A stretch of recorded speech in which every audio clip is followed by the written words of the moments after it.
Okay, I think it's recording, so let's start.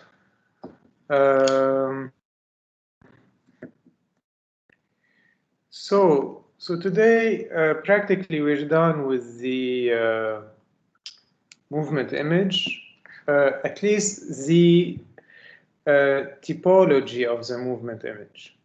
Now, what is a typology is when you have types, like you have specific type of images, like you have image perception, image affection, image impulsion, action, and the mental image. These are the types that we have seen. And these types of images were detailed in the past lectures. We have seen in the past lectures that for each type, you deal with a domain. For example, in the perception image, you deal with the way you understand things and how they are made, and hence the domain of materiality. In the affection image, you deal with the domain of the spirit. In the impulsion image, the domain of the tradition. In the action image, the domain of the new and the world. And in the mental image, the intellection of the context. So I will not go through that again. But each image has then a specific type, it deals with a domain, and it has its constructive schemas. It's the way we build these images. And this is for the specification. Now, today we are going to conclude on the movement image, which is practically the classical image, as we will see soon, with or by talking about the integration of the images. We need to talk about how images are integrated, meaning how you put together the specified pieces. What I'm saying is very simple. Imagine you have a game, you know, like these train rails games that we used to do. I don't know, you know, when you have to build the rail of the train, and you know, or a racing car track. I don't know if you remember this thing, but you used to have straight pieces, curved to the right, curved to the left, a piece that goes up, a piece that goes down. These are the specified pieces. And with these 4 or 5 types of pieces, you can integrate them, you can put them together in order to have the shape of the track that you want to have. It's like a Lego game. You have specific pieces, and then this is what you call the specification or the typology of the pieces. And then when you put them together, this is what we call the integration of the pieces. So I think it's not that complicated. You specify and then you integrate what you have specified. For example, if you take an action movie, even though it's an action movie, you have in it perception images, affection images, and even sometimes, to some extent, metaphors and mental considerations, etc. Of course, under the domination of the action image, but you have all kinds of little types which are taken into the action image. So, so I'm going to invite Anna how to find the join button.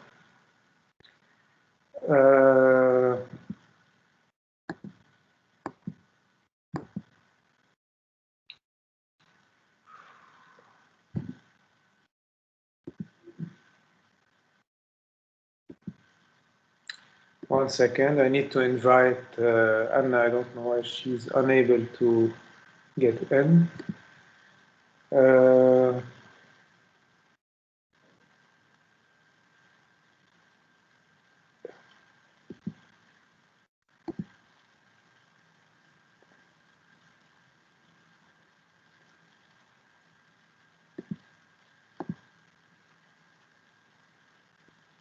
Okay, Anna, I hope you joined. I think you did. Okay. Hi, thanks. Very nice. Okay. So, I was saying that for the integration, it's like a Lego game. It's when you put the pieces together. And this is what you call integration. So you have specified pieces, which are the pieces that we have seen, the types of images, and then you put them together. This is when you have the integration. Now, to make this more clear and to understand what is a classical approach to an image or a classical way to produce images, because you have the classical way, which is a modernist way. Modernism is our classicism. And then you have the postmodern ways that we will start seeing beginning next week, which is the Baroque. It's our way of being Baroque. So you have classical and Baroque, you have modernity and postmodernity. These are usually come in couples. And we need to understand how you construct a classical image. Now, to understand that, I'm going to refer to Pasolini. And Pasolini used to say that cinema is the totality, it's not the totality, if you want, it's the stock of all the images. This is what you call cinema. Now, what does it mean? It means that if you open your camera, let's suppose you have a camera glued on your head here.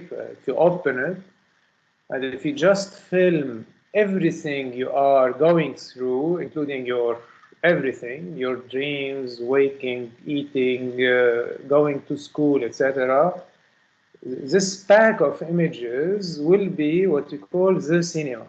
Or at least Pasolini calls this the cinema, meaning it's the totality, unstructured totality, not a real totality. It's like the unstructured bin of the images, like where you have all the images. And of course, to make a movie, there's absolutely no interest in just showing you all the images and everything I have seen, like everything. Take an example. Let's suppose you want to make a movie about Gandhi, the Indian guy. Gandhi, there's a movie called Gandhi, and you want to make a movie about Gandhi. So this is your theme, or what we call sometimes also your object of study, or what you're interested in, for whatever reason it is. So your object is Gandhi, fine. You say, I want to work on Gandhi, I'm interested in Gandhi, great. This is your object. But then you have to determine this object. It's not Gandhi, yeah, but which aspect? The human, the lover, the religious kind of figure? No, the politician. Which Gandhi you want to deal with? Because you see now, because your object is a bit too vague. Say, okay, I'm going to deal with Gandhi, the politician. I want to deal with Gandhi as a political figure. Fine. Now you determine your object. Now you are dealing with the way you conceive your object. Hence, you are dealing with what you call, as you will see, an idea. Good. So now, what's my idea? I want to deal with Gandhi as a political figure. And this is when you turn towards the cinema, meaning towards all the stories, images, etc., which relate to Gandhi. And here you have to select from these images what would be relevant to what? To the idea, meaning Gandhi as a political man. So if you take the childhood of Gandhi, of course you have all kinds of things. He's eating, swimming, playing, etc.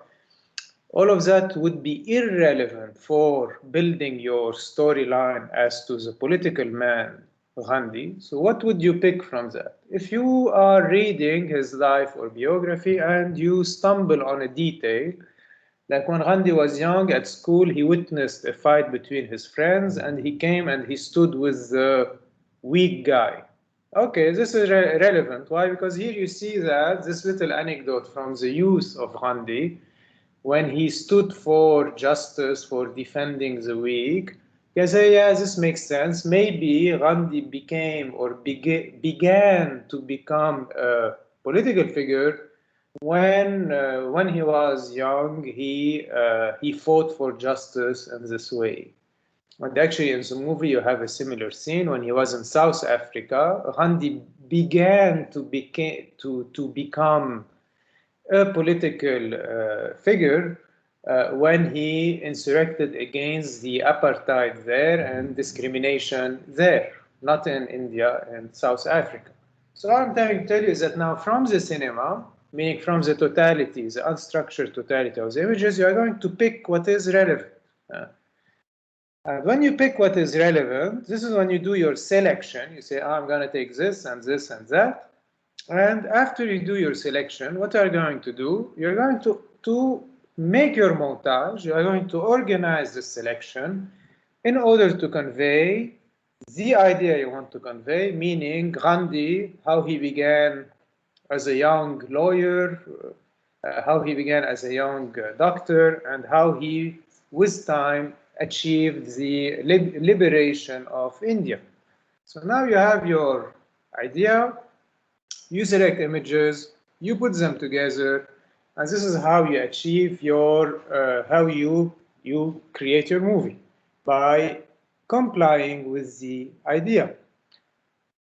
And this is why it's a classical image. If you build images like that, you are a classical artist, and it's not an insult at all to be a classical artist, meaning you are a modernist. Why? Because you are building your image in accordance to the way you understand reality, given that reality is an intellectual determination of some object. What I'm saying, I repeat, is very simple. Your object was Gandhi in general. Intellectual determination, meaning how do I understand Gandhi? I understand him as a political figure. And then when you understand him like that, through your understanding, you can now do your plan, meaning Gandhi, a young man fighting for justice in Africa, here, there, his hunger strikes, peaceful strategies. You do your plan. This is the way now you are building your concept, and then you are going to select images and put them in accordance to the concept. Now, you see, this thing that I just talked to you about is present in practically the whole modernity. The whole modernity, meaning almost from Cézanne until the op art, meaning from 1850s almost to 1950s, or whenever you have a modernity, you have this kind of way of thinking. And you find it, for example, in Paul Klee, Kandinsky, Le Corbusier. These are the big names of modernity, but you find it also in Vertov and in anyone who claims himself from modernity. And then, of course, here we can argue, is he really modern or not modern? We'll see that later, but what you need to understand first is what is modernity, meaning how do we build a classical image? Let's take Paul Klee. This way, it's not just about movies, as I usually hear. So let's take Paul Klee. Paul Klee is a painter. Paul Klee does like Eisenstein or like Le Corbusier, which is an architect, Eisenstein, which is a movie maker, when it comes to this kind of way of thinking and building the image. So let's take Paul Klee. Paul Klee, and this is from his notebooks, which is on modern art. So he wrote a number of notes on modern art. And Paul Klee says the following. He says, how can we paint today? Fine. This is what we all ask usually. How can I make movies today, etc.? Okay, how can I paint today? And then Paul Klee goes into this reflection. He says, let's suppose I'm on a boat and I see a man standing on a boat. How do you paint that? Today, meaning somewhere in 1915, 1920. Today, meaning after the scientific revolution. Today means after Einstein, after the beginning of quantum physics and stuff like that. This is the today, at least the today that Paul Klee is interested in. So Paul Klee says, okay, this is my object. What is my object or my theme or what am I interested in? I'm interested in painting this guy standing on a boat. Fine. This is just your object. Now, how does he understand that? He understands that by saying that for him, the reality of this man standing on the boat is that he's a physical reality, so he's into physics. That's fine. He's free to pick the way he wants to understand this object. This depends on him. So for him, it's a physical reality. And this is his now idea. The real for him is physical, and hence this man is a physical reality. And then he has to develop this understanding. And what does a physical reality consist of? Meaning, what kind of concept pertains to this physical reality? Or in this case, how do we understand this physical reality? Meaning, how can we determine this idea? This is when Paul Klee says it's made of physical dynamism. So I repeat, it's very simple. A man standing on a boat, you can say, for me, he's a visual reality, just the way he looks, fine.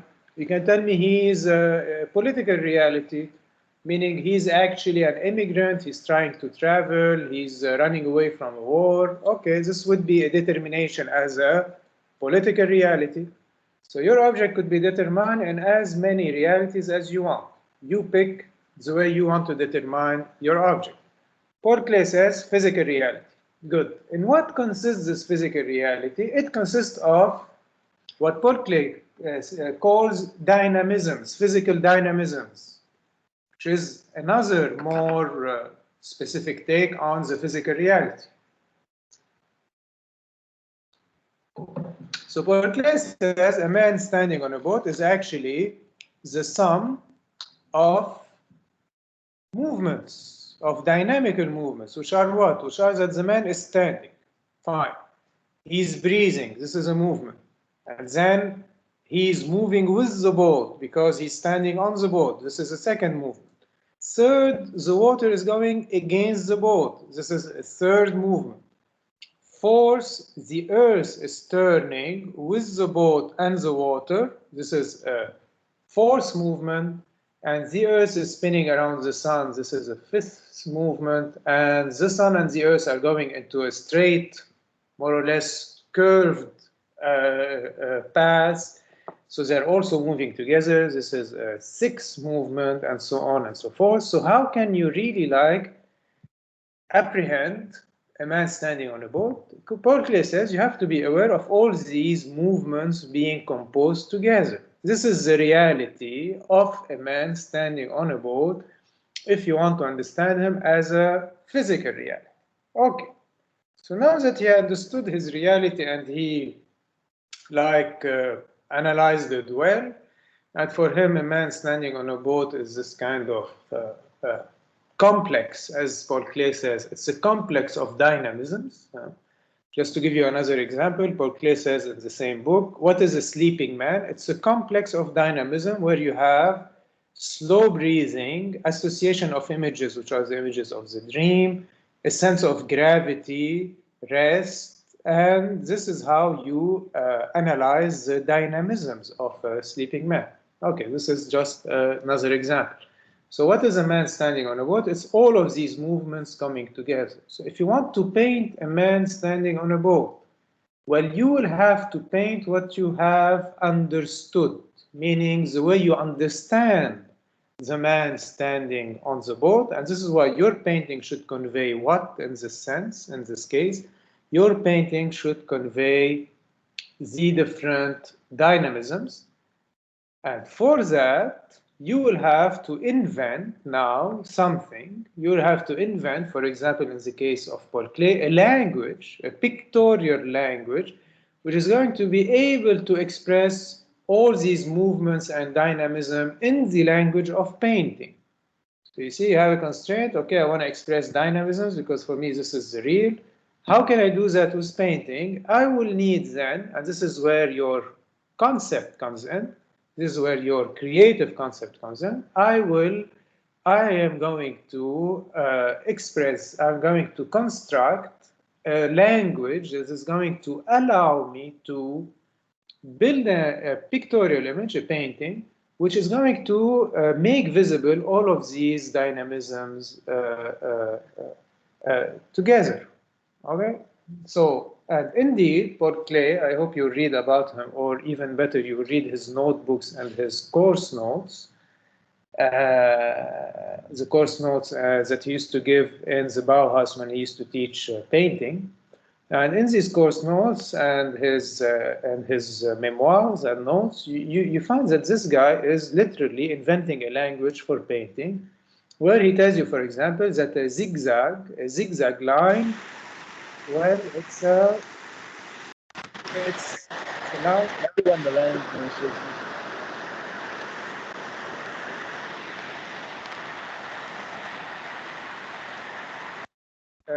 Thank you. So a zigzag is actually a line that conveys agitation. He says straight lines are lines which convey rest. It's a calming kind of dynamism. And then he goes into all kinds of considerations on how to express what. I'll just give you an example. He says, if you want to convey the experience of a man going upstairs, how do you do that? Well, first you have the stairs. So you have the shape of, the stairs going up, this kind of shape. I'm going to draw it here. So first you have the stairs. These are the stairs. Don't know if you see them. You see it's a little zigzag. Yeah, you see it. Okay. Okay, so, and then he says for Klee, well, at the beginning of the climbing of the stairs, you're not tired. So at the beginning of the climbing, he draws a little black square because you're not tired. And for him, in his theory of the pictorial language, a black square denotes heaviness. So for him, the more you're climbing the stairs, the more you're tired, and the more you feel things as heavy. Hence, you should draw a staircase of black squares, where the squares are getting bigger and bigger, which gives you something like that. I hope you see it. You see, you have a small one here, and then it gets bigger and bigger and bigger. Okay. So this is how you convey the guy is getting tired while going up. This is just to give you an example of what Paul Klee was trying to conceive. And this is what you call his concept. His concept is going to be to allow him, meaning all this creative work of inventing this language is going to allow him to express what? To express the realities that he wants to express, which is the dynamisms, the physical dynamism in which you are taken. And when he builds his painting, well, you have the image, or what you call the copy, to be more precise, or the representation of the real. So I hope by now you understood what do we mean by representation. Représentation. It's not that whenever I take a picture that it is a representation. A representation, to be accurate, is only when you build an image in accordance with a concept that is going to capture some reality. This is what you call a representation. And this is why Paul Klee is a representational artist, even though he's abstract. Doesn't say anything. If he's abstract, he can still be representational because he is in the image representing what he understood in the what he understood as being the real. So representation as an image is always, usually it's an intuitive construct or a literary construct or whatever construct you want to do. Or an architectonical construct. Buildings can be representational as long as they express, or not express, as long as they are built in accordance with the concept that is itself the way in which we analyzed and were able to get the real.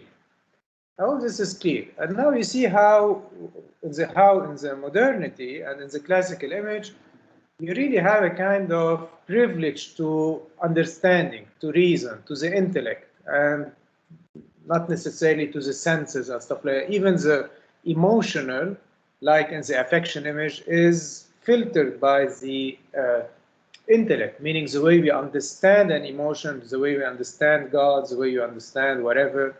This is what is being conveyed in these images. So now I'll take another example just for you to get used to this kind of four partition, which is it's more than four partition. You have the object, the real, the concept, and then the representation, meaning the copy of the real. The object, which is the theme, the idea or real is how you determine the theme, the concept is how you're able to transpose the theme in your medium, and then you have the result, which is the copy or the representation itself, and this is why all of these arts are representational. So let's take an example from architecture. If you take someone like Le Corbusier, Le Corbusier is neither a movie maker nor a painter. You know, Le Corbusier is the guy of La Ville, La Savoie. He's the founder of modern architecture. And I'll give you just a simple example. If you take, and he's known among others, even if it's not Le Corbusier who said that, but he said it in a way, that form must follow function. So Le Corbusier is known for this saying, form follows function. Actually, it's Ozenfant who said it before. But Le Corbusier and Ozenfant were part of a movement called purism. And what is the form and what is the function? If you're an architect, you say this always the whole day, but you need to understand what is the function and what is the form. And Ozenfant says the function is what you understand as a function in mathematics. What does it mean? It means that y equals ax plus b. This is a function. Y equals ax plus b. It's a formula. This is the function. What does it mean the form follows the function? Well, it simply means that the form represents the function. Let's suppose I have an equation, and this is an example by Ozenfant, that describes how a physico-mathematical equation describing how a projectile flies in the air, you know, like a bomb or a missile. You know, you have a science, which is la balistique, where we really calculate how a missile flies in the air. Usually you do this in your Newtonian physics, and it goes into a kind of hyperbola like that. And you have a science to study that. So you have a formula, depending on the weight, the speed, the gravity. You have your formula, which is the function. What is the form? Well, the form is that. This parabola is actually the form that follows which function? The function, which is the formula of a projectile moving in the air. Can we find? How do you relate that to architecture? It's the same. Let's suppose you want to build an arcade. You know, these nice, the three Lebanese things, arcades. Okay. To build an arcade, you will have a function, meaning a formula that tells you how you should, how compression and traction work together in order for you to be able to build an arcade. Now, this is the function. And then if you build your arcade in accordance with the function, you will have a good arcade. And if you build it haphazardly, you will have a bad arcade. And the more you can get closer to the function, the better will your arcade be. So I repeat, just to put you in a mental state, which is the classical modernist way of doing art. So you want to build your building, and you're building it with stones for X reasons, and you want to build an arcade. You see, you are still in modernity. It's not because it's an arcade that it's not anymore modern. As long as you respect the functions, you are a modernist, even if you build with mud. It has nothing to do. And this is why Le Corbusier was a great admirer of what he called vernacular architecture, meaning an architecture which is made without an architect, where the builders used to use, the materials by following the laws of nature, and that's it, without being too much, without fantasy and stuff like that. Without decoration fantasies and stuff like that, as we will see. So if you build your arcade, what do you need to pick? You need to select now, not images, you need to select stones. If I told you when you are doing your movie on Ghani, you have to select from the totality of images, well, you have to select the images that's going to fit your concept. In this case, you'll have to select the stones which will fit your concept. So you need a stone which is not too heavy, but which can resist compression. Why it has to resist compression? Because the arcades work on compression. So why it shouldn't be too heavy? Because you have to be able to carry it, and also if it's too heavy, you'll have issues in which I will not go, etc. So you have to be able to know how to pick your stones in accordance to the formula, meaning the function. And when you pick it, you will have to be able to cut it in the ways that correspond to the formula, meaning the function. And when you do all of these things by following the function, you will be able to build your arcade. And then you will be able to distinguish between good arcades from bad arcades. The good arcades are going to be the ones that are going to really embody the function. For example, an arcade made of stone is a good arcade because indeed the forces inside it are the forces of compression and traction as described by the formula. On the other hand, if you make an arcade with concrete, well, obviously, if you do that, there are no more forces. It looks like an arcade, but it's all concrete, so it's not really stones which are leaning on each other by the compressive forces, which make the shape. Actually, it's a fake shape because you are just transposing, this shape into a material that doesn't correspond to the shape. And this is what you call it's a bad, or it's a simulacrum, or it's a false copy, because you didn't respect the proportions of the formula to do that. You can see that in a classical world, you'll always have this. You always have something bad and something good, something that is fitting and something which doesn't fit your purpose. And what is your purpose? Again, is to express as in the best possible way. You need to express or you need to implement, not to use express, to reserve it to affection. You need to implement the formula or the way you understand the real. So I've said that if you make arcades with concrete, this is what postmodernity will do. They will say, we don't care about the formula. I'm announcing the coming courses. We just care about the shapes and playing with the shapes and stuff like that. So we don't care about the formula. You are already outside of modernity. And this is why, of course, people from the Bauhaus and people like Le Corbusier used to, they can't stand and they really find it absurd. All these postmodern architects who started doing all kinds of shapes without respecting the formula. So I hope you're getting that. So what you need to get, again, your object, what do you want to do? Okay, I want to build a building. How do you understand it? I understand buildings as expressing archetypes in nature, meaning the way nature itself functions. How does nature function? This is when you have to emit your concept.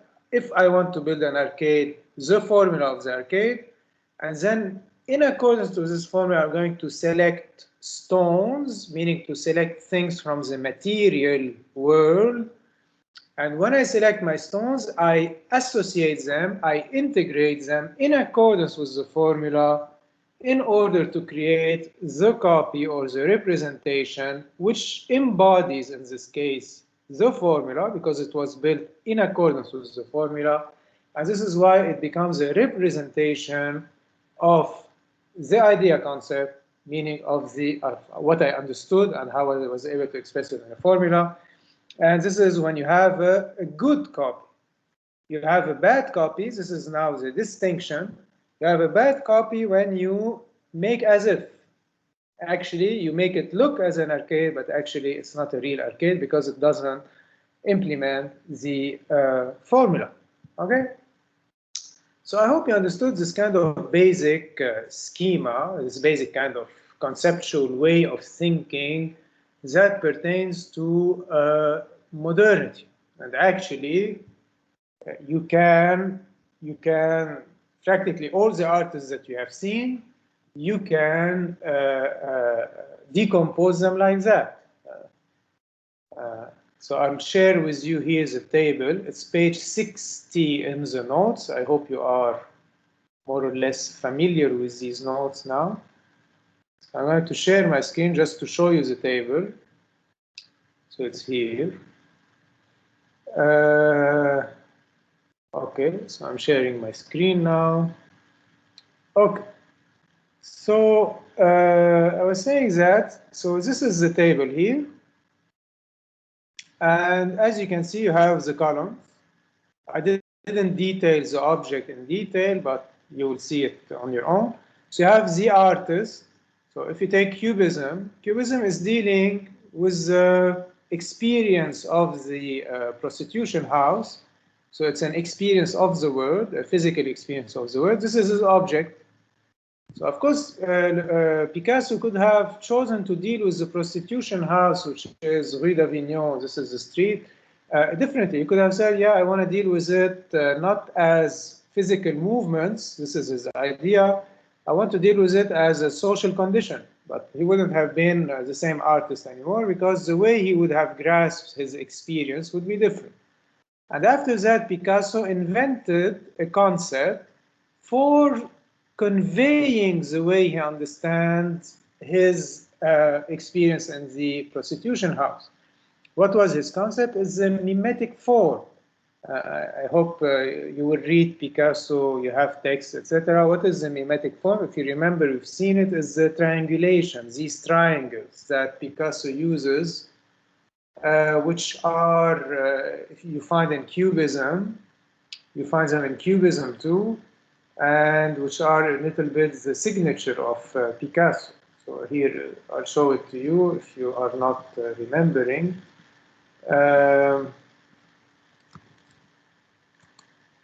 Here, if you take Les Demoiselles d'Avignon, for example, you have already a beginning of triangulation, all of these sides. These are the mimetic forms.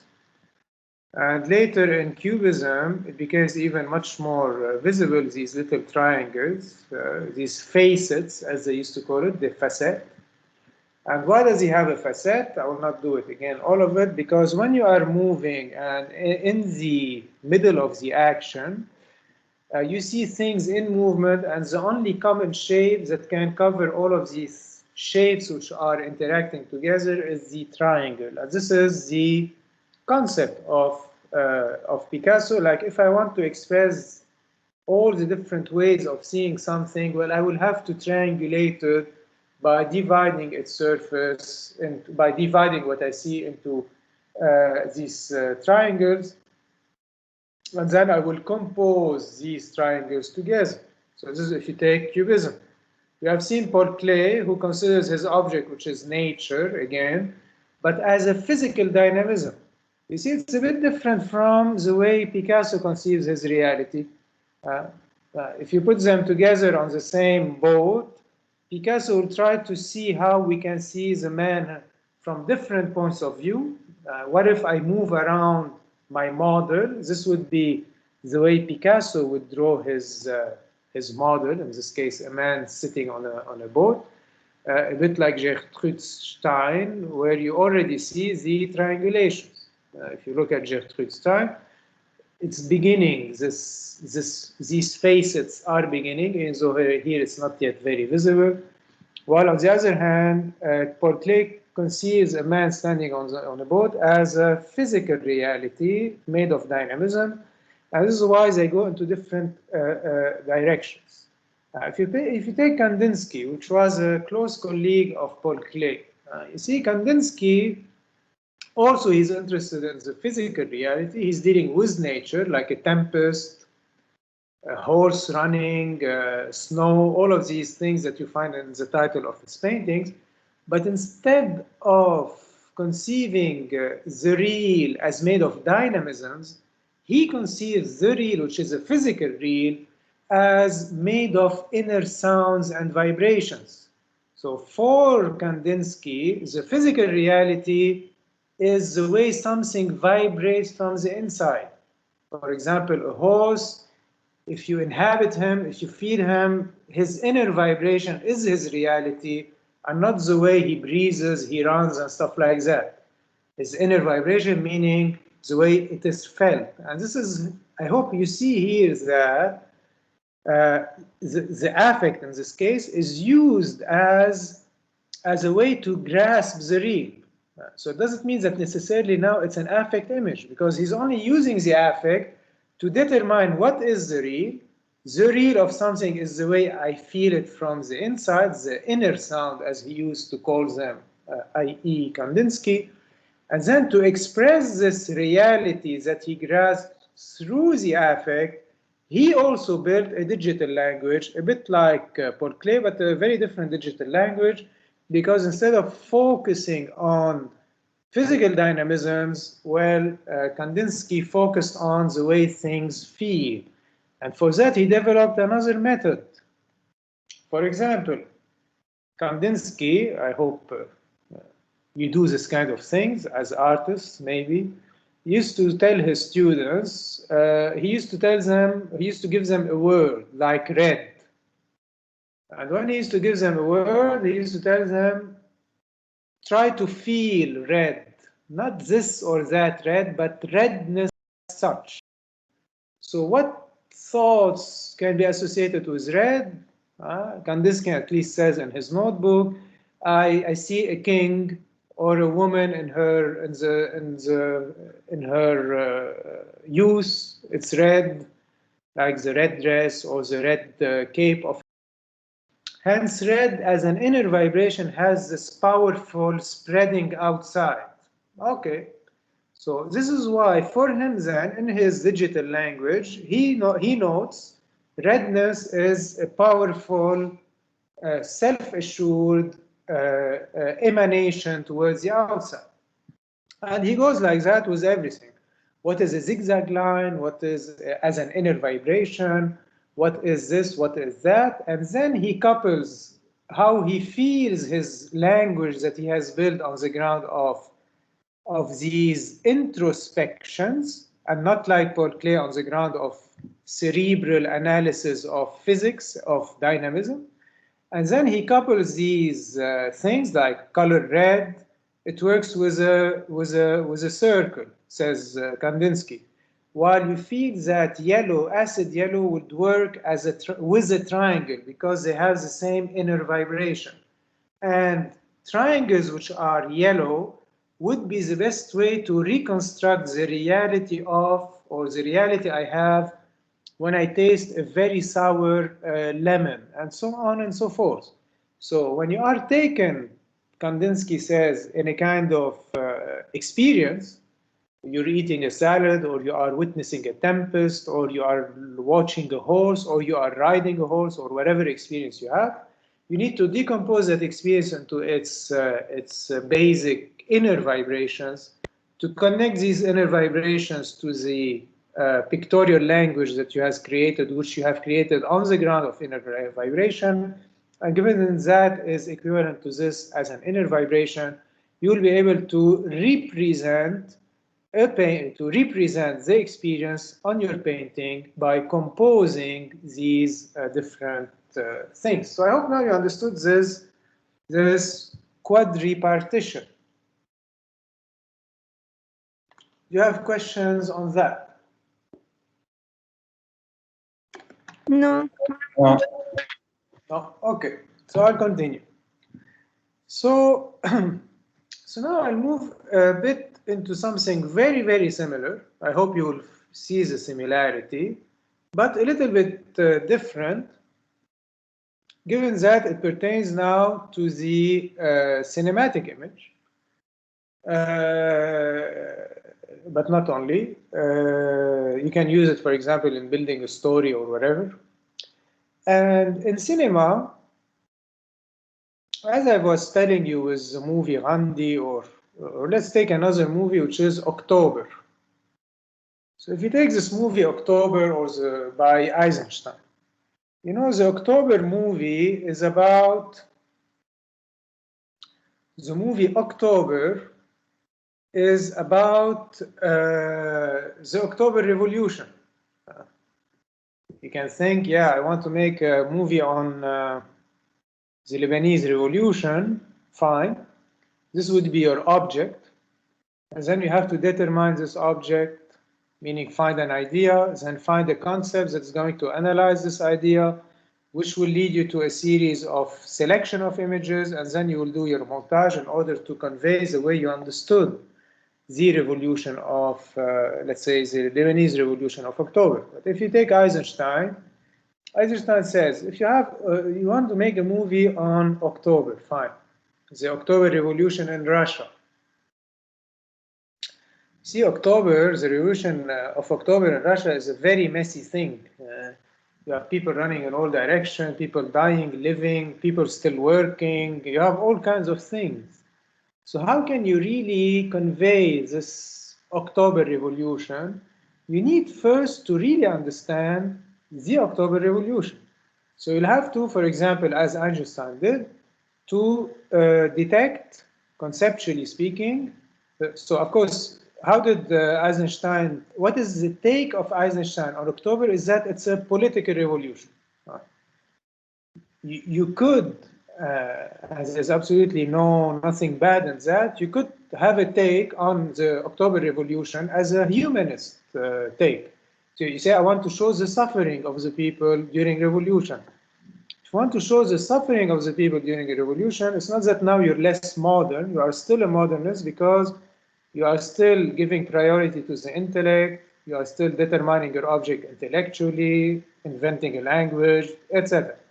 So I'm trying to say is that, okay, but you can say, instead of, I don't want to make a movie on, let's say, the Lebanese revolution, just by showing that it was caused by the WhatsApp tax, and then there was a spontaneous movement, let's say, led by some militia parties, but this was then taken over by the population itself, which led to a kind of counter-attack by the militias and so on and so forth. We can say, I don't want to deal with it like that. Actually, what I want to show is how we all rejoice and suffer during revolution. If you are militiamen or civil society or communist or simply laymen who have nothing to do with this affair, how the revolution is a place of emotional connections and dramas and stuff like that. You can do that. But this would be the way you determine your idea. You determine your object into an idea, which is more than fine. You are free so far. You are free to pick the object you want, and you are free to deal with it as a reality in the way you want. You stop being free then when after that. Why you stop being free? Because if you say, I want to deal with the Lebanese revolution or with the Russian revolution on a political ground, you can't say anymore whatever you want. If you're a modernist, of course. Now you'll have to follow a rigorous analysis of what went on in order to be able to build your movie or your painting or whatever in accordance to that.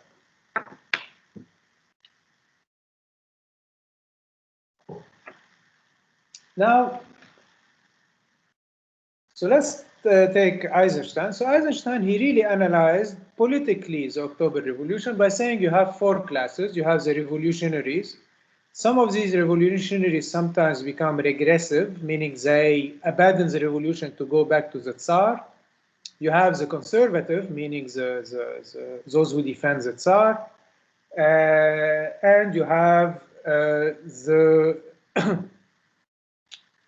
And you have the administration, meaning the Tsar himself and his army. So these are, if you want, the major groups.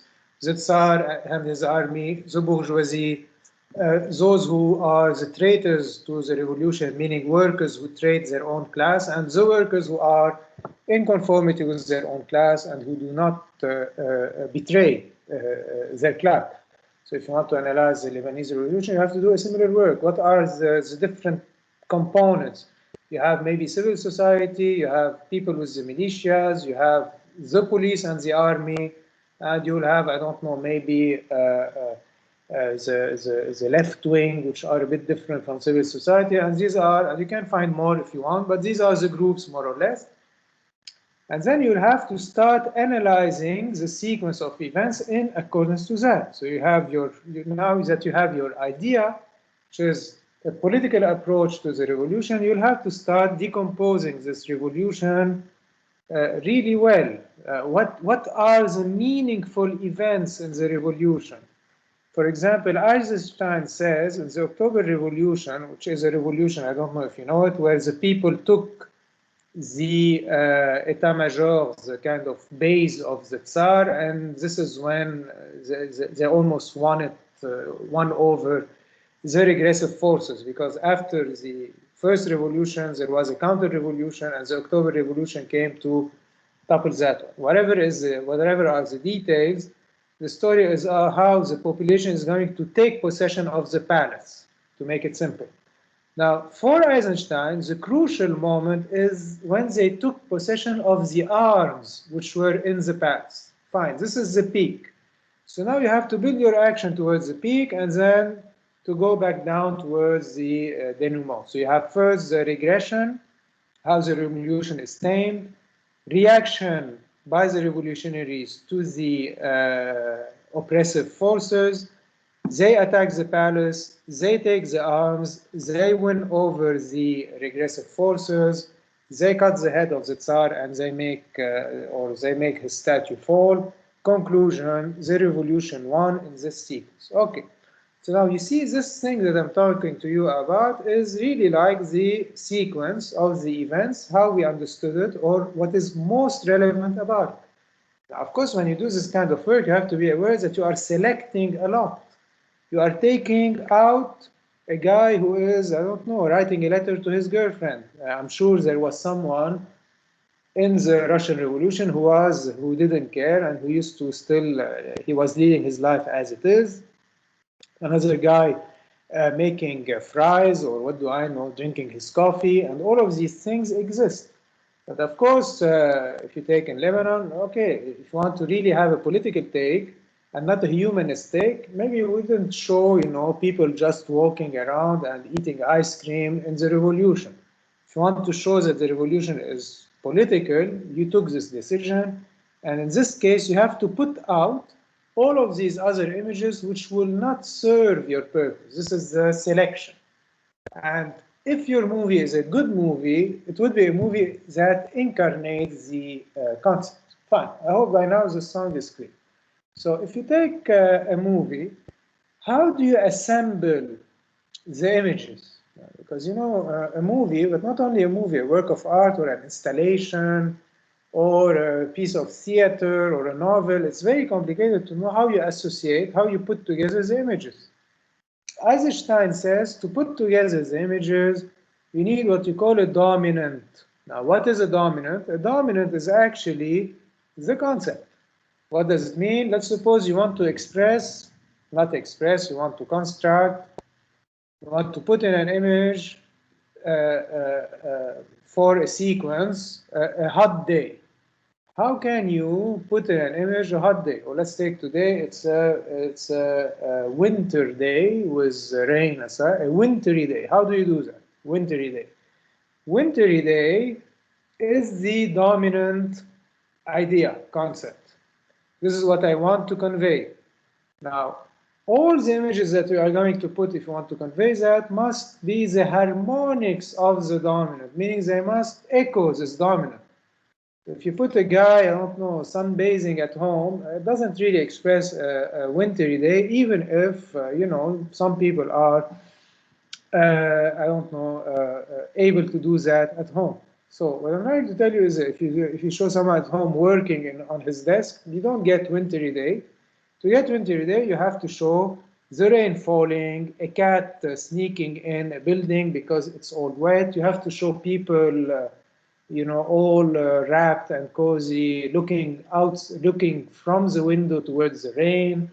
And this is how you build your rainy day, okay? So it has to be all wetty and cold and stuff like that. So you have a fire inside. All of these are the harmonics of a wintry day. And this is how you're able to convey this thing, wintry day. Fine. As you can see, the more you put images, the more your concept becomes concretely diversified, meaning differentiated. So again, let's suppose you want to make, to convey the idea of Beirut. Which Beirut? Let's say Beirut, the pollution. This is your idea. If you just show me one picture with some smoke above Beirut, okay, it can more or less express Beirut pollution, but not really. To really, yeah. Is it just you and me? I have no. There are two other people, Abbad and. Okay. But I don't know why you are. Maybe because you joined later, you are not in the list. But two other people are here. So there's Me Abbad. too, I joined here. Who joined. No No, worries. we're Me four. too. No worries. Really, it's not a worry at all. So. Okay, thank you. So I was saying. So I was saying, if you want to express, if you want to convey Beirut pollution, it's a polluted city. This is your idea. This is the real you want to convey. How do you convey that? If you put just one image, well, it's not that detailed. But if I put an image from afar with the smoke above Beirut, then I show close-ups on cars emitting, their thing, their dioxide of carbon. Then I show people coughing. Then I show garbage, and I show this and this and that. The concept is being differentiated. What does it mean? It means that the more you put images, the more your concept will get detailed, and the more images you'll be able to unite under the concept. So you see, it's a double movement. There's no need to freak out about that. It's a dialectical movement, as we call it. You have this and that together. You can't have this without that. You can differentiate the concept without having images, but if you have images, they unite in the concept. It's a double movement of differentiation, integration. Differentiation, I'm going to put many images, smoke, garbage, people vomiting, etc., to express, to convey the concept of pollution. And then if I put all these images, how am I able to put them all together and have a unity out of that? I'm able to put them together and have a unity out of that because they all echo, they all are the harmonics of the same concept. And this is why it works, as we say. If I show you garbage and then I don't know something which has nothing to do with it, like a guy sitting next to his shop, okay, we wonder what does this has to do with that. But if I show you the guy being annoyed by the garbage, this becomes a harmonic. So I hope by now you are used to that. You need to select. We are rarely aware of how much selection goes into artistic works, movies, installation, or novels. All of these things, whatever they are, all of these artistic products are selections. They take and they leave out. They take what is relevant to them and they leave out whatever is irrelevant to them. And why is there something relevant and irrelevant? Because they are trying to convey the way we understand something. And when you understand something in a certain way, well, you have to understand it in this way and not another way, and you have to cut and put things and leave things out. Or else you'll end up with a sloppy image, meaning something which is messy, which is like a soup, where you have this and that and that, and you don't see what exactly is this modernist artist again trying to convey. Is he trying to convey what? A sensation, a political stance, an emotion. What is it trying to do? We don't know anymore. And this is when you miss your, as you say, your composition.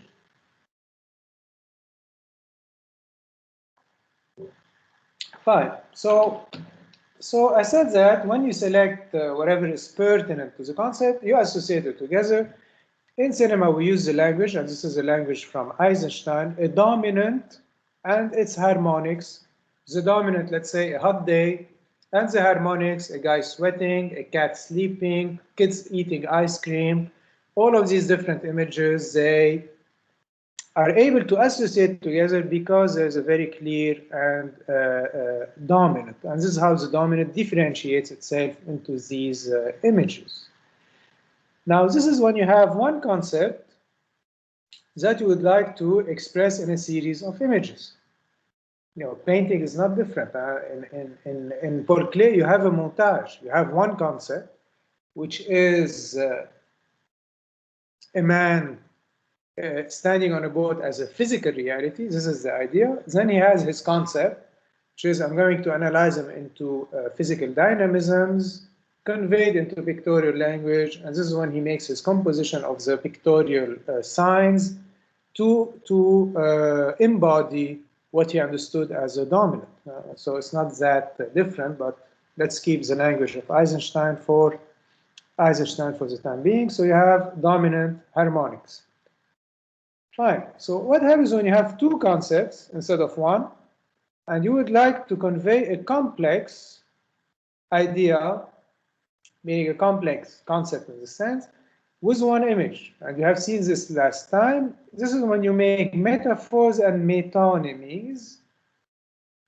Eisenstein says, let's suppose I want to tell people that the bourgeoisie or the bourgeois are pigs. Now, this is what he says, Eisenstein. How can you tell people that the bourgeois are pigs? In the image, you make a man, which is a bourgeois, look like a pig. And this is how you do it. If you make the man look like a pig, well, you have a metaphor. Les bourgeois, c'est comme des... Exactly. Les bourgeois, c'est comme des cochons. How can you express that? This is a bourgeois, especially these days, you might be seeing him a lot. And this is not a metaphor. Why it's not a metaphor? Because you're not merging both images together, but you are showing this, then that, and they have a common movement. So this is what you call a metonymy. You will have a metaphor if, well, if in the movie you're making, Trump will start emitting noises and really like moving like a pig. This is when you will see, and everyone else says Eisenstein, and Eisenstein was very happy about that, because for Eisenstein, cinema will allow you to make people judge the way you want. If in a movie by Eisenstein, and Eisenstein did it actually in October, you show a woman that is like a snake or like a kind of cockroach, you will see it like that, because she moves like a cockroach. She's part of the bourgeoisie, and you see her hitting, beating a worker, and you have this kind of revulsion towards this woman because she really looks like an insect which is attacking the worker. And what Eisenstein says is that, yes, it's very, very useful because you'll be able to have, the metaphor allows you to judge. It allows you to judge the whatever you want to judge. Now these are by Gross. He's a painter which dealt with the Nazis, and many times he deals with them like animals. I hope I'll find one. Maybe here. Maybe you don't see it well, but anyway. So I didn't find it. Anyway, so sometimes Gross deal with them like pigs and donkeys and stuff like that. And here he's dealing with the Nazis. So whatever is the case, This is a painting where you can make a judgment on by showing the guy you like or you don't like as moving like someone. This would be a metaphor. Metonymy, you put like the image of Trump and next to him a pig, and you understand that he's a pig because they have the same expression. This is metonymy. But the idea is that when you do these things, you are able to judge in the image. You're able to have a judgment in the image and say, yes, indeed, the bourgeois are pigs. Even if you're a bourgeois and you look at that, you cannot not think that the bourgeois are pigs. So I'm trying to tell you is this. You have hence in a classical cinema now, you have what you call a pathetic narration. This is when you have a dominant and harmonics. And the concept is going to get differentiated with the images. And you have what you call organic descriptions. This is when you have two concepts like bourgeois and pig, and you put them in one image, either in a metaphor or a metonymy. This is when you describe the bourgeois like a pig, and this is when you're able to judge the bourgeois like a pig. And if you look at a movie by Eisenstein, you always have the differentiation integration of the images under a concept, which is the pathetic narration. And then in this flow, you have metaphors and metonymies that will allow you to judge and to take position in relation to what you are seeing. And this creates what you call the dramatic story, where the more you put images, the more you move towards another concept, and hence you will need more images and so on and so forth. I explain. You see, and this is now more proper to, you see it like clearly in movies, but I'm sure you can find it in storytellings and other works of art. So Eisenstein says, how do I build my sequence? I build my sequence by beginning with a concept. Let's suppose an insurrection on a boat, fine. You know, the food is rotten, and the officers, which are part of the bourgeoisie, want to oblige the soldier, which are part of the working class, to eat the rotten food. And at that point, the soldiers are going to insurrect. This is moment one. Hence, development of the insurrection, you start seeing harmonics, the matlets or soldiers are gathering, confrontation, and then one of the soldiers die. This is a moment. So now you are dealing with what? With the death of the soldier and not anymore with the insurrection. Now I need to deal with the death of the soldier. It happens that it was a very important soldier, a kind of hero.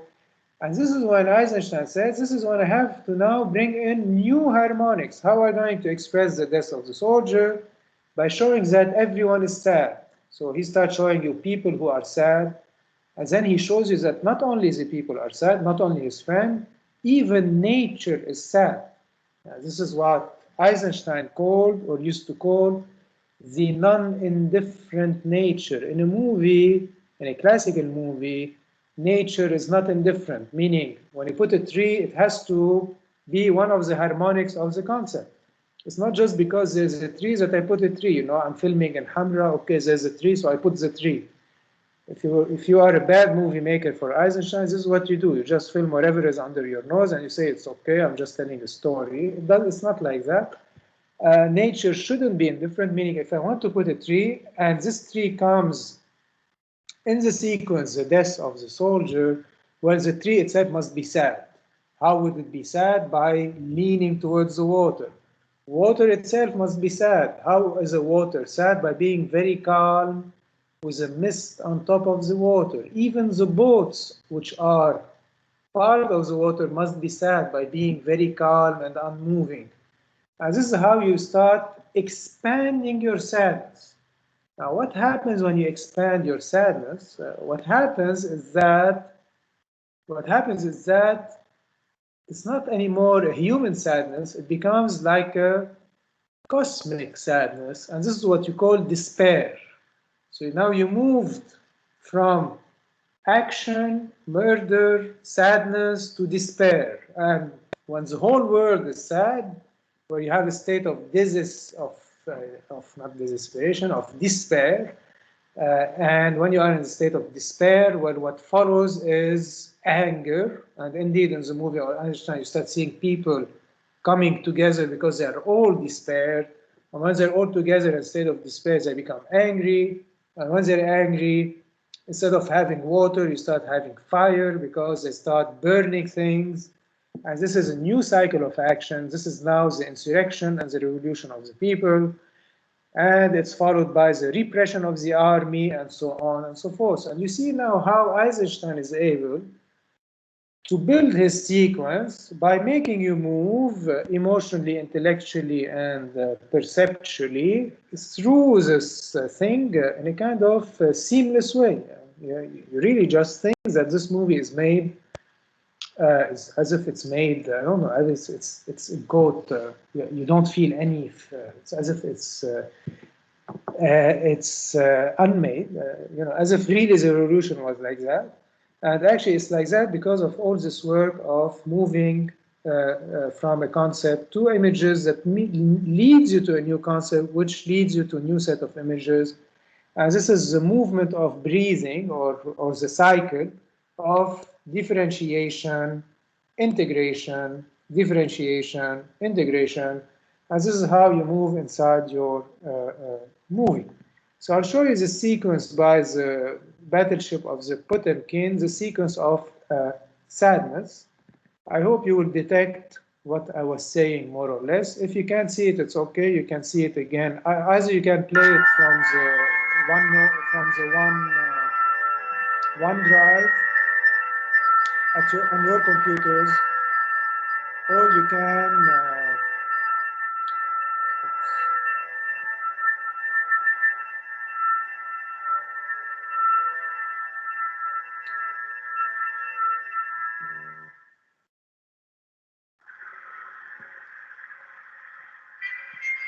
so this is after the death of the matter.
Oh, so I hope you got a bit that. And after that, you have the explosion, which is the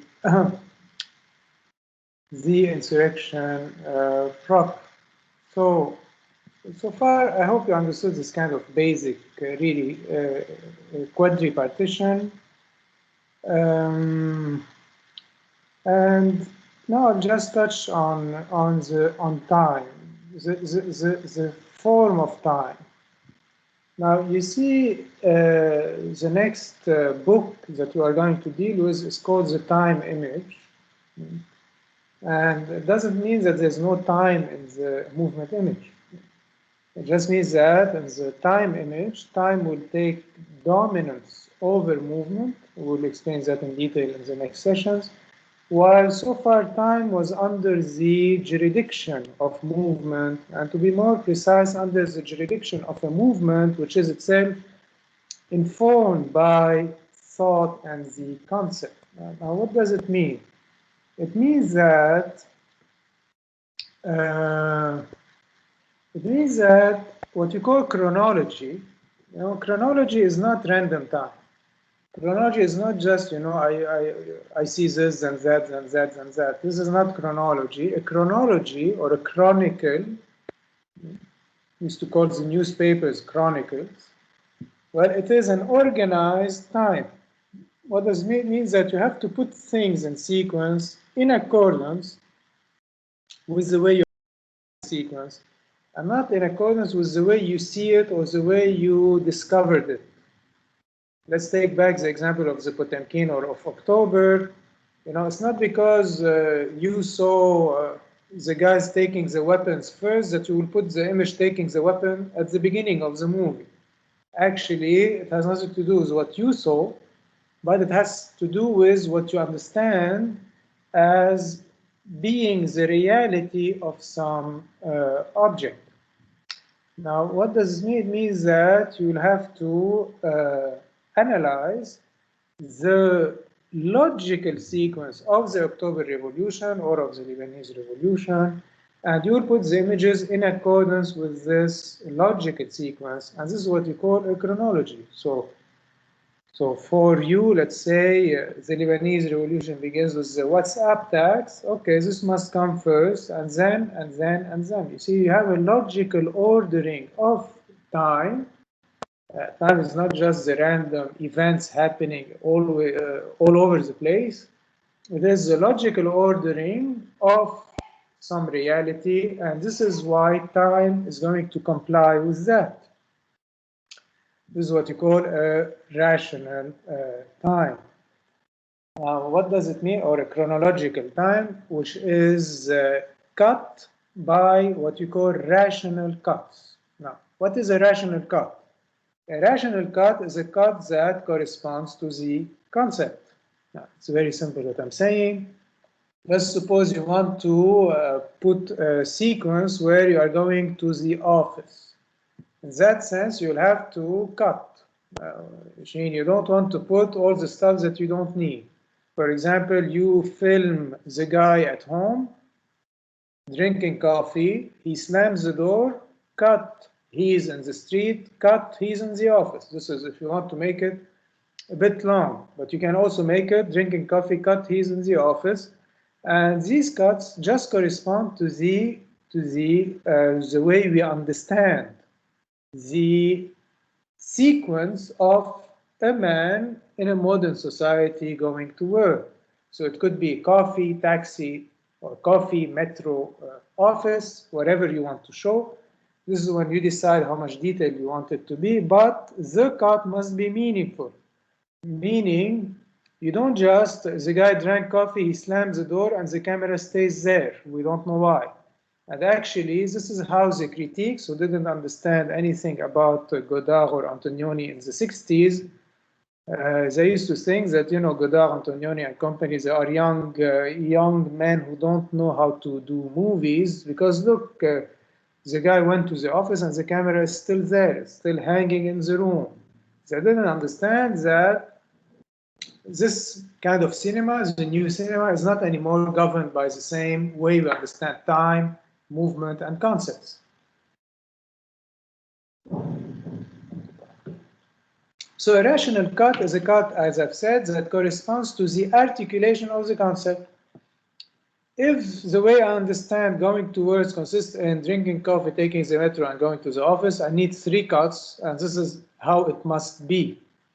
If, in the case of the October Revolution, my analysis of the revolution is that you have insurrection, death, sadness, new popular insurrection, this is how I need to cut. And I don't put things which are, you know, lagging or just making the movie longer for we don't know what reason. So this is when we call, this is what you call a rational cut. Remember that a rational cut is a cut that corresponds to the articulation of the concept. And how do you detect it? It's always the end of a sequence or a subsequence and the beginning of another sequence. So when I finish drinking my coffee, cut, I'm in the cut, I'm off. So you see, the cut comes where it should be, meaning on the articulation of the different moments of the concept. And this is how we understand, by just looking at images, that indeed the guy went to work. This is what Deleuze calls an indirect image of time. In case you encounter this word, in case you are reading and doing this kind of thing, what is an indirect image of time? It means that now time is organized. It's not time itself. It's actually the way we represent, or the way time is used to represent the concept. It's an indirect image of time, and you don't see time as such as you will see in the other sequences. So you have to organize your time this way by making it correspond, really like correspond and embody the articulation of the concept. And you do that by using rational cuts. Now, you don't only need to organize that. This would be the, let's say, the extensive time, the time of the clocks and the time of the physical time. You also need to organize what you call duration, which is your emotional time. You know, you have a physical time, which means it takes me an hour to go to the office. I can express that, but also I need to organize the emotional map, because, as you know, our emotions are a mess, meaning you feel sad and happy and bored, and you feel like going here and going there. Then you feel hatreds and loves and then, and all of this is a messy thing that also needs to be organized. You organize that by selecting the emotions that you want, as you have seen in the Potemkin, the sequence we have just saw. There's a dominant emotional state, which is in this case sadness. And sadness is followed by anger, and then anger is followed by etc. What does this mean? It means that there's no need to say that you know what, while people are sad, they could be angry too. Well, no. If you are doing a movie, you need to clean all that to show this kind of clean evolution or sequencing of the emotions themselves. And when you put images, you feel an emotion, which makes you move to a new emotion, and so on and so forth. And this is what you call the articulations of the emotions. I'll just give you a counterexample, just for you to feel what we're talking about. If you take a movie like L'Avventura by Antonioni, which is not a classical movie, it's a postmodern movie. And in L'Avventura by Antonioni, there's a woman which disappears, which is quite dramatic. In a classical movie, Well, you have to look for the woman, and you find the woman most of the time, and you have an action and, you know, an adventure, and you end up knowing either that she's dead or you find her. What's interesting in the movie L'Aventura is that the woman disappears, which is supposed to be the main character because she is the lover of the main character. So at the beginning of the movie, we think that she's the main character because, you know, they are the couple, and then she disappears. And instead of looking for her, or while looking for her, the new couple, meaning the friend of the woman and the guy, the boyfriend, you know, they fall in love together, and they stop looking for her, and then they feel that someone is looking at them, and then the guy who is in love with the friend of his disappeared, let's say, wife, he has an adventure with another woman, and you see, it's not anymore like an organized sequence of emotion which is supposed to dramatize the loss of the beloved, and then, I don't know, mourning, and then whatever. So no, here it's really like a jumble of emotions, and this also needs to be cleaned up. Okay, so this is when you do your rational cuts, meaning emotions and sequences, they fit together and they fit the concept, and when all of these things fit well together, well, you have a good composition, you have a good movie. Now, of course, what I'm telling you is really like it's like what you say in philosophy, it's an ontological configuration, meaning it's a way to capture the whole reality. You can live your life like that. You can live with a classical head. Like for me, I understand, I convey in accordance with the concepts and so on and so forth. And you can understand things like that. I'll just mention them. Just give you one example so it doesn't get too burdensome. If you want to understand biology, we're outside of the arts now. And in biology, you want to understand the brain, which is a specific zone of biology, and the differentiation of the brain. So what is a brain? And here, again, you can have a classical way to understand the brain. It's not that the brain, you know, is science, so that's it. This is what we usually hear. No, you have ways of understanding the brain. You have a postmodern way, and you have a classical way. So the classical way, what is the brain? And how does it relate to what we say?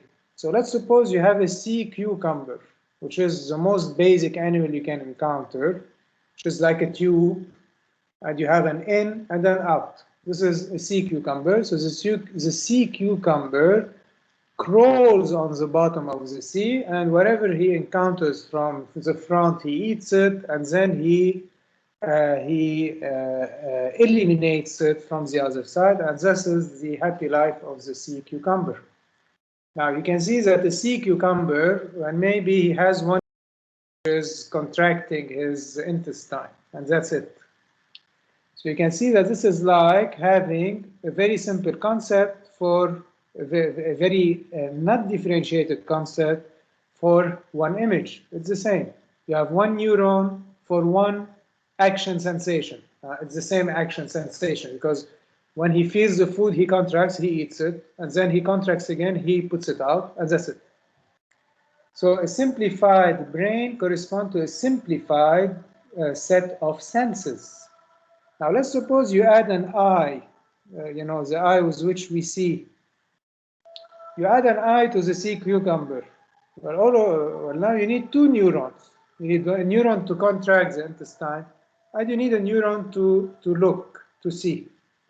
And the brain becomes more complex because now you have two senses, let's say an active sense and a perceptive sense. If you add him in here, you'll need three neurons and so on and so forth. And the more you add senses, the more the brain becomes complexified. You see, it's the same way in which we think images. I have a concept, Beirut is polluted. If I put one image, it's like a brain with one neuron having one sense. The senses here stands for the images, and the brain stands for the concept. You have this kind of analogies between the different domains. And if you add senses, meaning you put more and more images for the movie, When you'll have a more and more complex brain, and the function of the brain then would be to have zones and to coordinate the different senses in the same way as the conceptual sequence in cinema or in the art coordinates and is able to bring together and unify the different images and images that we have. So I hope you understood this kind of parallel between the way you understand, let's say, the brain in a classical way, and the way you understand the painting in a classical way, and the way you understand a movie or a building, and all of this is understood in the same way. Okay, so if you take architecture, it's the same. You have a very complex concept, which are all the functions of the building. This is the brain side. And you need an entrance, you need rooms, you need a kitchen, you need this, and that. All of these are the functions. And then you need the form to be united in accordance to these functions, or else you have a bad building, meaning you have a building where you have to enter the room before entering the living room, which is very bad, and you don't end up having a good building or a good movie, or in this case, a good kind of organism when it comes to the biological take on differentiating the brain into the senses and integrating the senses into the brain. This is a double movement. So you see, this applies really even in philosophy. If you take Plato, which is the father of all of that, of this classical way of being and thinking, if you take Plato, you have the real, and then universal judgments, which are how we understand the real. For example, what is the reality of the cube? I repeat this example a lot, but it's okay. The reality of the cube is actually the ideal cube. And how do you recognize the ideal cube? Is the totality of all the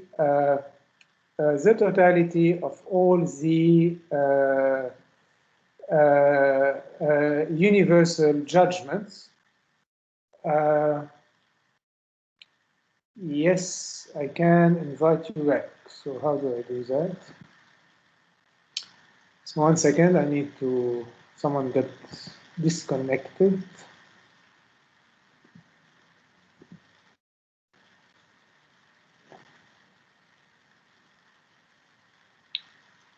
So Anna is joining. Okay, she joined. So I was saying that if you take Plato Thanks as again.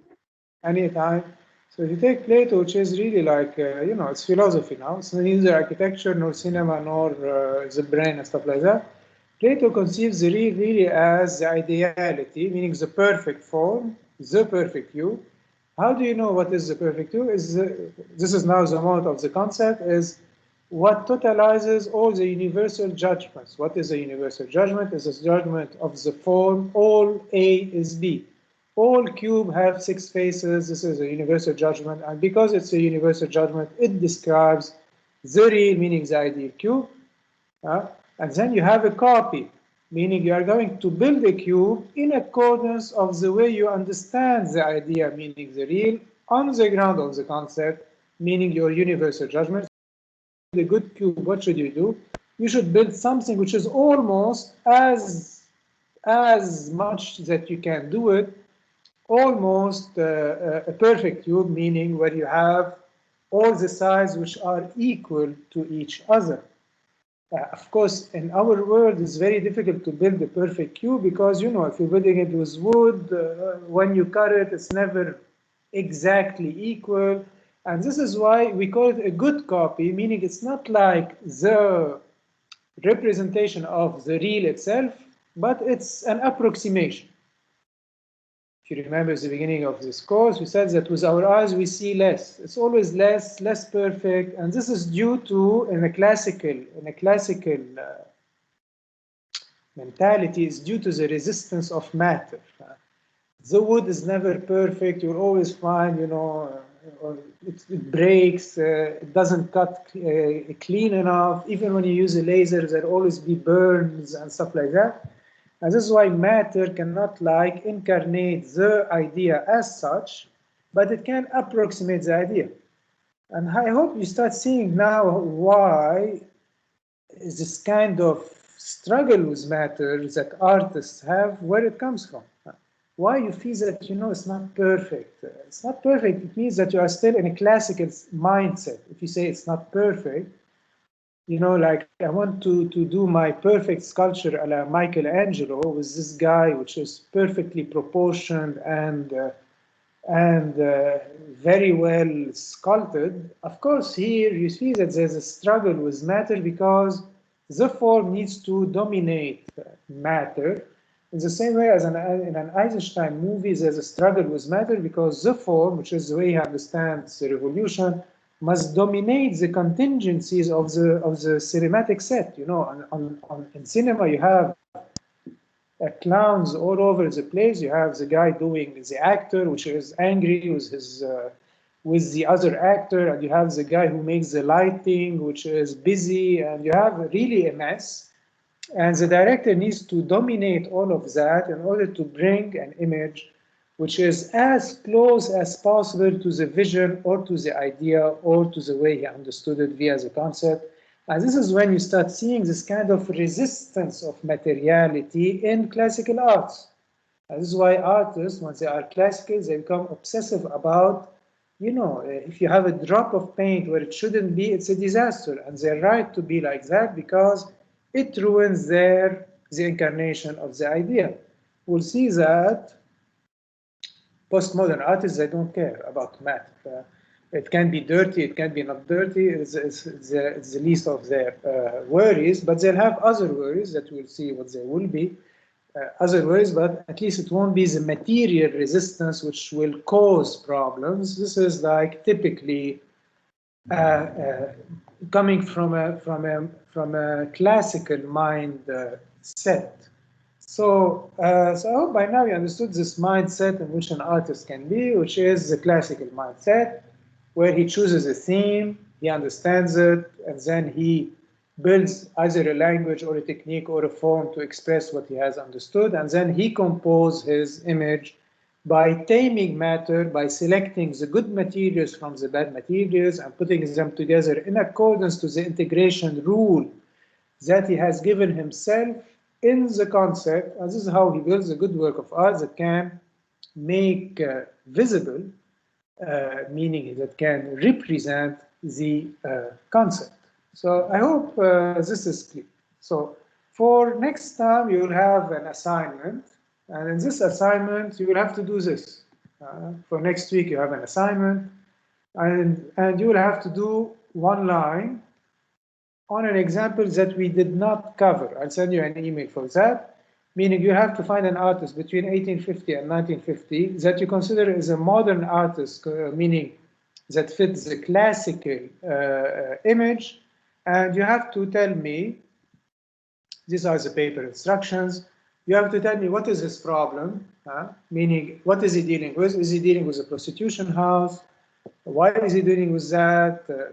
Because we had a problem with the effect of women on his friend who commits suicide because of a prostitute. So there was a whole project of, you know, reconquering and healing himself from that. Okay, this is one of the aspects. You have to determine the object, prostitution house, the real, meaning how he understands the object. He understands the prostitution house as an experience of movement and vision. This is how he understands it. He doesn't understand it politically or emotionally or anything else. He understands it as an interaction of bodies, which has a prevalence to perceiving. And then he is going to build a language which is the mimetic forms, all these triangles, to reconstruct this experience that in the prostitution house, which gives you the Demoiselle d'Avignon. So in order to get So his you problem, choose one painting, or like one artwork, one painting or one artwork, right? Yes, like, artwork is enough. If you need more, you pick more. It's up to you. For example, if you take an artist and you feel that to understand him, you need 2 paintings or more, you pick 2 paintings and more. For that, you have to rely on the artist's writings, interviews, or stuff like that. It's very, very important.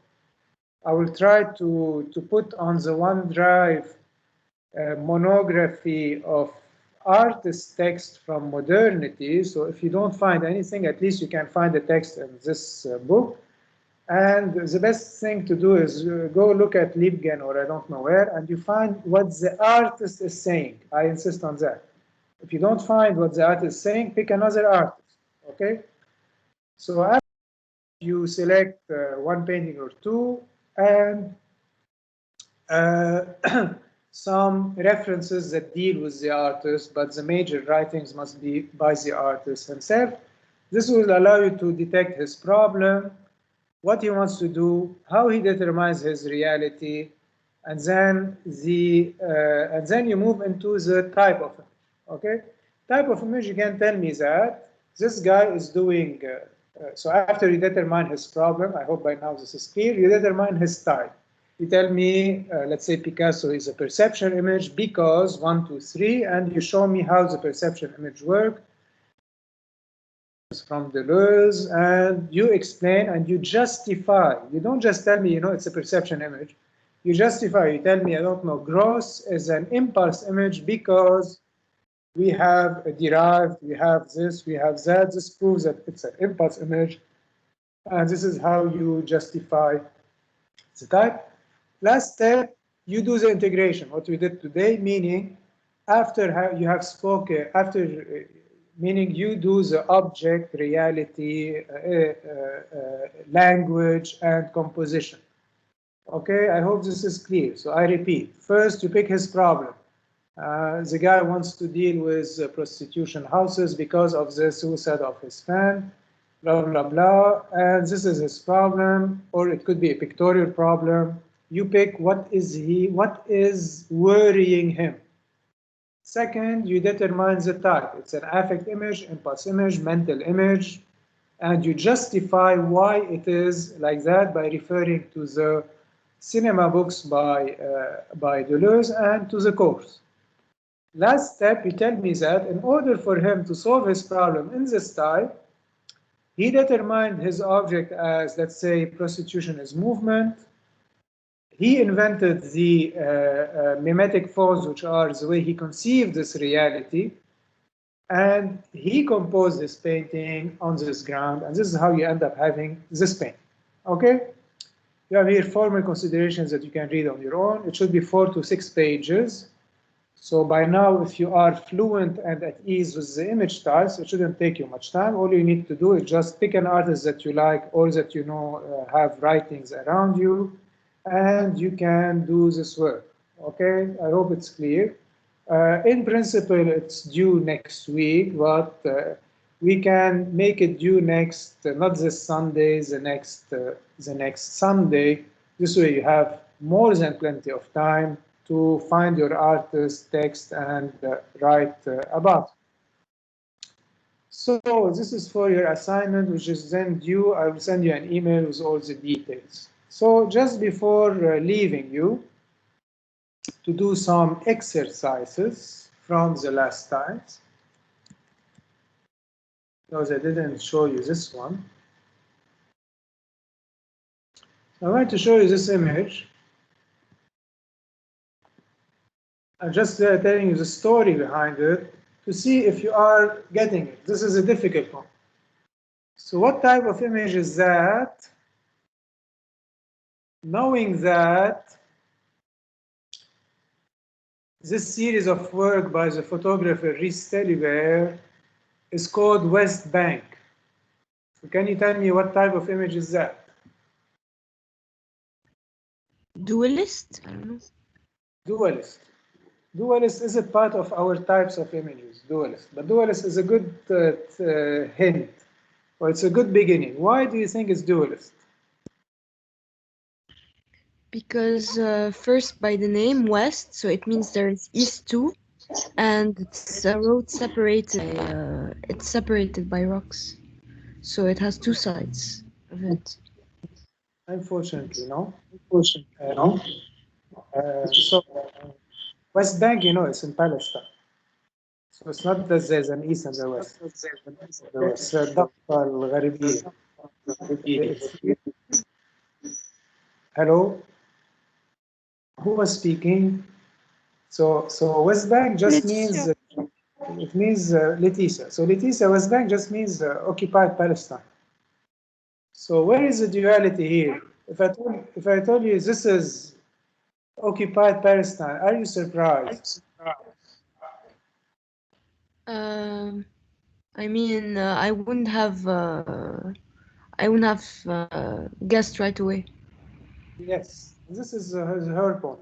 So you see the thing, you see here is a pack of rubble cutting the road.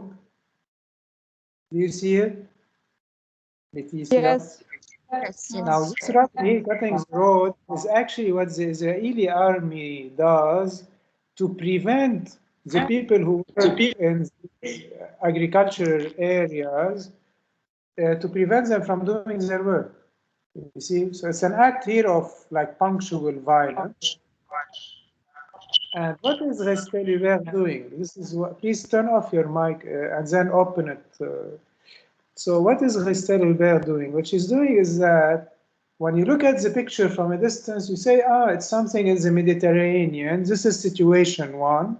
But when I tell you the title and you notice this thing here, you understand this is not just a nice paysage in the Mediterranean. What is it? It's actually a paysage that shows the violent war between the Israelis, or the oppression that the Palestinians are suffering from the Israelis. Now, what type of image is that?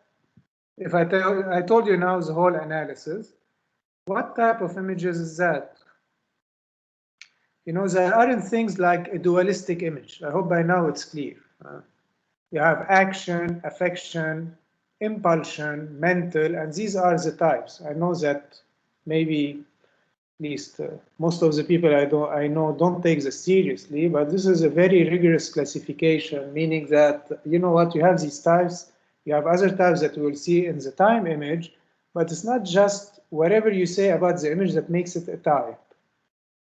So here, what is at stake? First, what is the atmosphere of this image? Is it affection, action? Is it political or spiritual? What is the atmosphere? Political and like an affect. Huh? I can't hear you. Affect. Is it? Politically and affection. Why is it affection? But Not you don't know affection, that but it's the political before seeing the title. You don't know that it's political before seeing the title. Yes, I know, but when you see the title, do you know that it's political? When you see the title. Yes, of course. Yes. So when you see it, do you at least recognize that it's a real paysage? When you look at it, is it a real paysage or it's magical realism? Is it No, a real or it's realistic. it's a realist picture? So what do we call a realist picture in our classification? Is it a spirit or what? material. Not material. Concrete. What is it? Yes, so this is why I invite you to use the classification, which is here. You know, we're doing this course for that, to get you out of this, what I consider is a loose language on images, like concrete, dualistic, material, all of these things. So you have all of these categories for that I hope you see. So what is an image that presents a place with actual qualities, actual powers, and the real components? What is this image? Anyone remembers that? No? So I'll give you the image. It's what you call a milieu. A milieu is a place which is real. It's the world as we live it. And this is a milieu. It's a milieu in the campaign, in the, I don't know where, in some kind of landscape. So the political title and the fact that it's a real image, in which type of image are you now? The fact that it's a milieu and the fact that it has a political title, in which image can you be now? Anyone? If it's political and milieu, milieu belongs to which type of images? Real images? No, real images is not a type, so I repeat, the types are. The types are perception image, affection image, impulse image, action image, and mental image. You have 5. These are the types, and you have no other types. It's a affection image. affection. Does affection deal with something which is present here or something which is not present here? Not present. Not present. Is this thing here present here? Is it an actual paysage? I'll show you an affection image. An affection image. So I'll show you an affection image.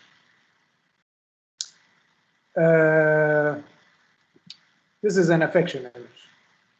You see it?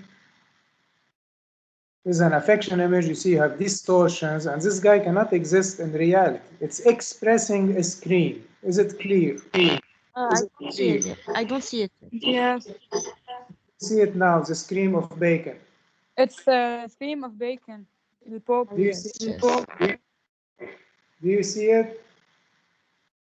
Yes, yes. Yes. Okay, so what's the difference between that and this? See, this is emotions, affections, sensations, and of course you don't see anyone like that. And this is affection. This is an This is actual. perception. It Yeah, could be a it's perception. It could be a perception. It could be a perception, but is it a perception? Because a perception is like that.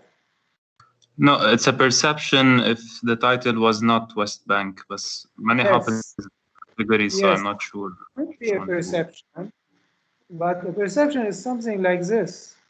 I'll just show you a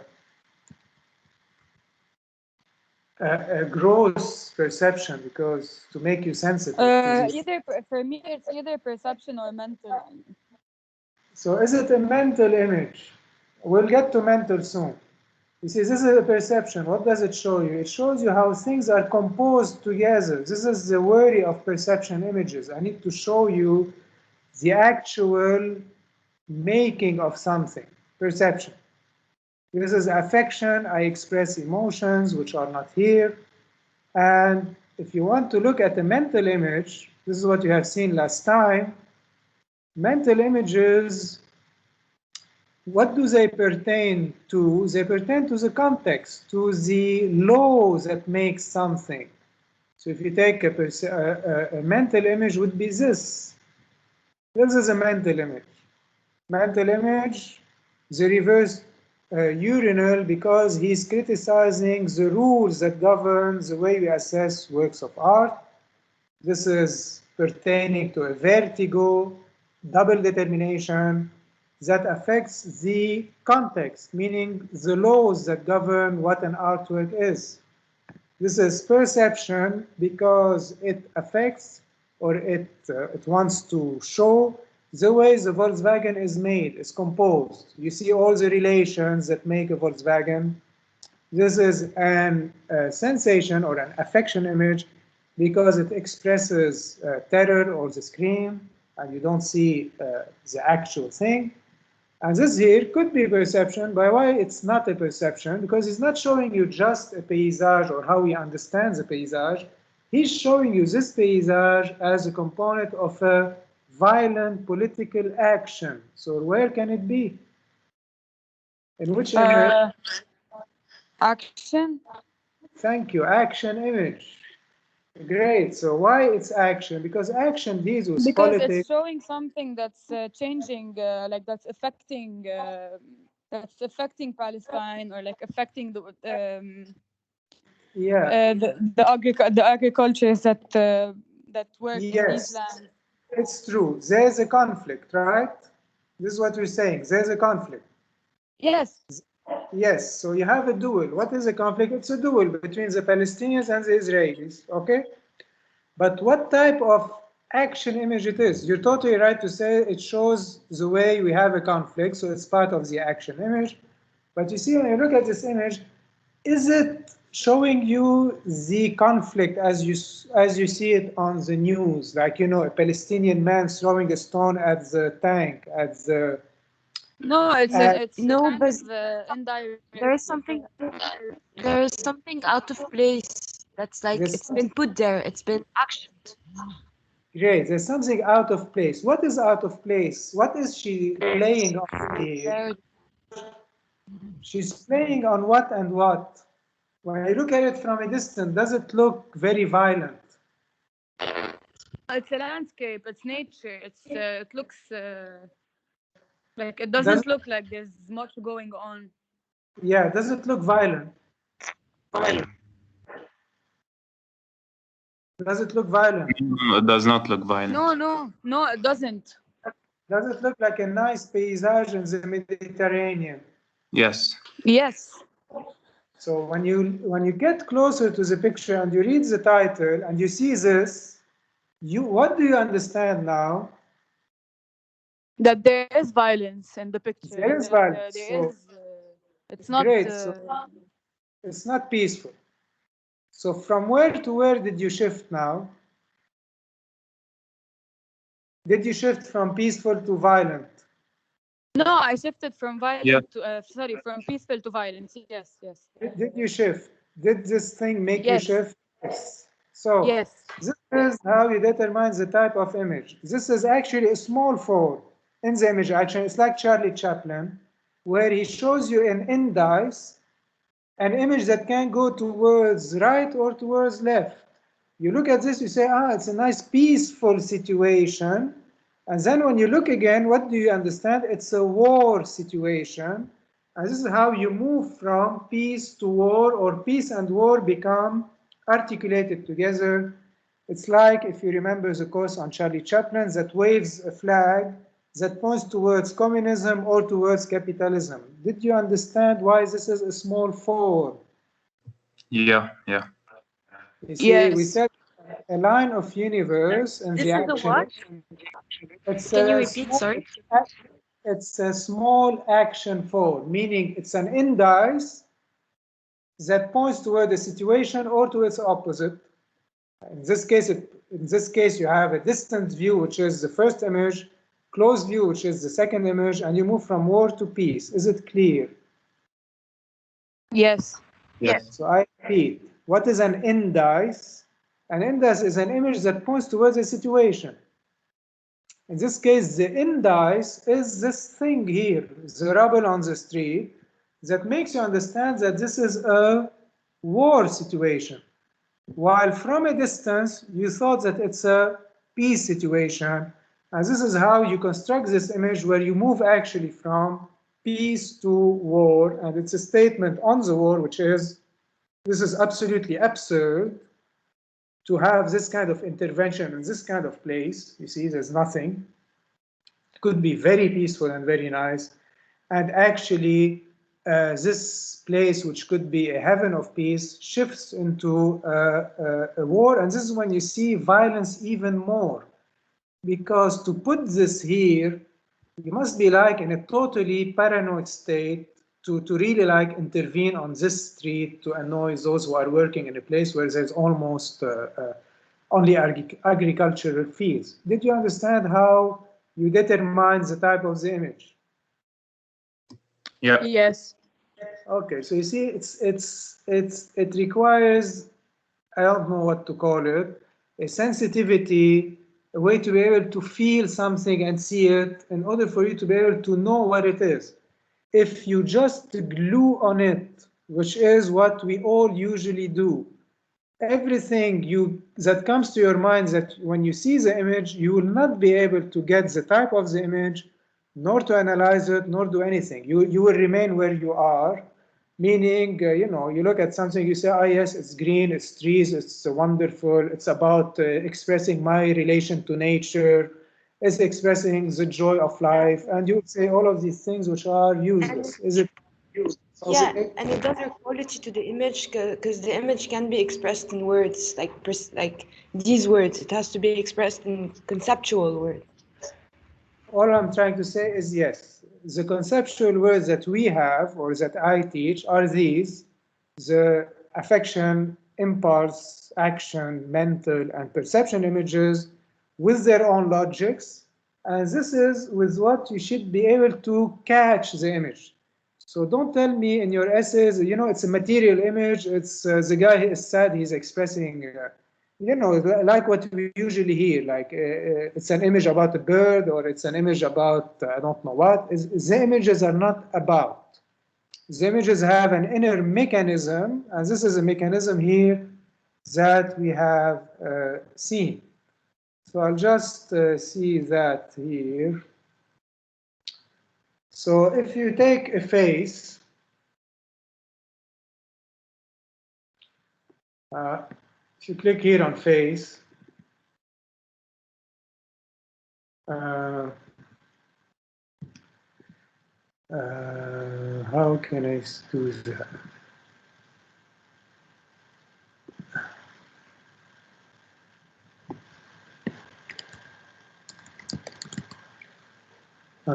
No. So anyway, so if you take the here.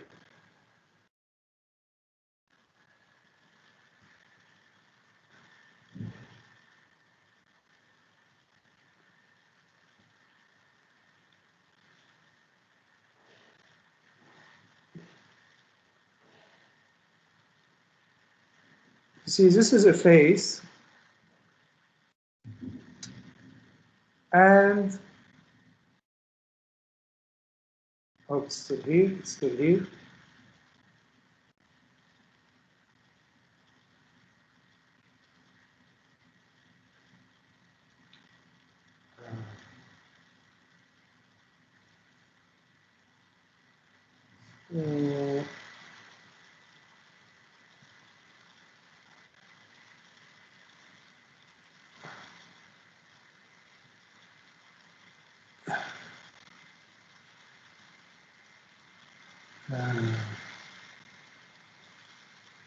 And this is a face. Take the close up. So you have this face, you have that face. Okay, both are faces. Now, this face pertains to which type of image? Anyone? Are you still here? And I'll stop here. This face with marks, and this face, which is Saint Teresa having an ecstasy because she's in contact with God. The second one is an affection image. Great. It's an affection image because she's expressing the emotion to be in contact. This face is what?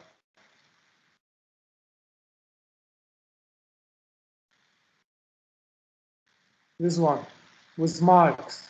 You know, society here marks him to say that he is a chief or a husband. What is this face now? No? It's a perception image. No, it's not perception. Am I trying to convey the structure of the face here?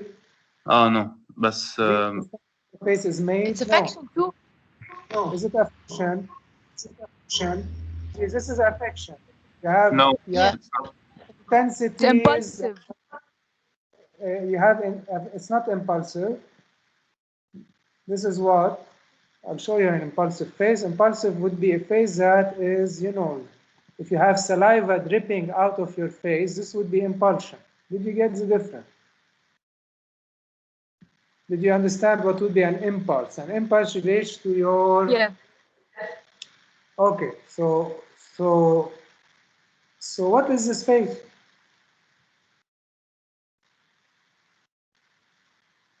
No, nothing? I'm thinking action, I don't know. If I show you this face? I don't know. No.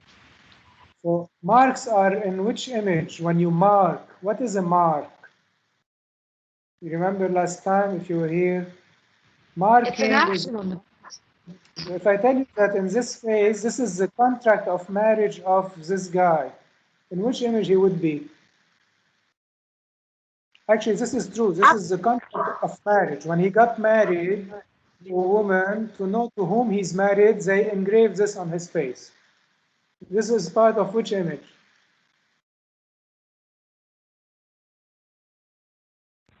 Anyone? Perception. No, perception, you show the way things are composed, the way things are articulated together. Somehow it shows that he is with this woman, so things are like that on his face. Well, no, this is all what I'm saying. See, it's very slippery. It's not, perception is not that things are like that. It's not, things are like that, I see it, it's a perception. No. Perception is when you have an image that is going to convey the way something is made. Is it clear or not yet? I know that you're used to that perception, is what I see, but no, perception is not only what you see, it's the way you understand what you see, and you understand how what you see is made, is composed. Is it clear, more clear? Yeah. Okay, so can we say it's an action because أول شيء نشوف portrait, then نلاحظ marks and we know what they mean, and they mean marriage? no, when you go into meaning, are you in action? When you go into meaning, are you doing actions? Action is I hit you on the face, you hit me back. And it's due to a situation. Now, when you go into meaning, mental, thank you. This is a sign. It's a sign for what? What does these lines signify? That he is married. That he's married. So these lines have a conventional meaning, which is that he is married, and actually it's a mark. These are lines that show you the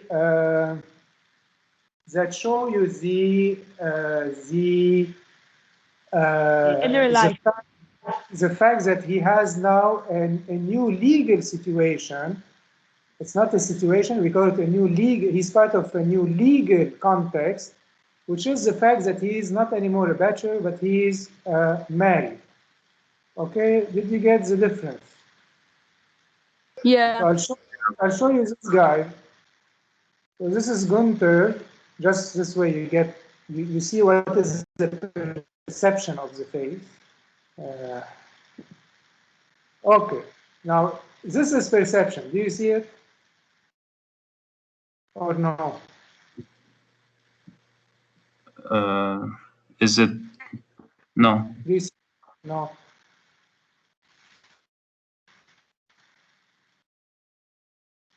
Okay. Do you see this guy? Yeah. I hope I'll get it. Do you see it now, this plastified dead body? You see it? Yeah. Yes. Okay, you see this guy, he's a German guy who plastifies real dead bodies, but this allows you to see all the parts that makes a face. If I zoom in here, you have ticket on him. So anyway, if I zoom on this one, you see that you have, this muscle articulated to the lips, articulated to the ears, and you have here two connections, and this is what you call a perception of the face. Is it clear? Yes. Okay. So now here you see you have now one face perception, one face mental, one face which is affection, and one face which is again mental because it shows the contractual signs. But of course you can have action faces. What would be an action face? It would be a face that is going to show you the way the milieu affects you. For example, if you take in the action image, if you take the way the milieu affects you, which is an imprint,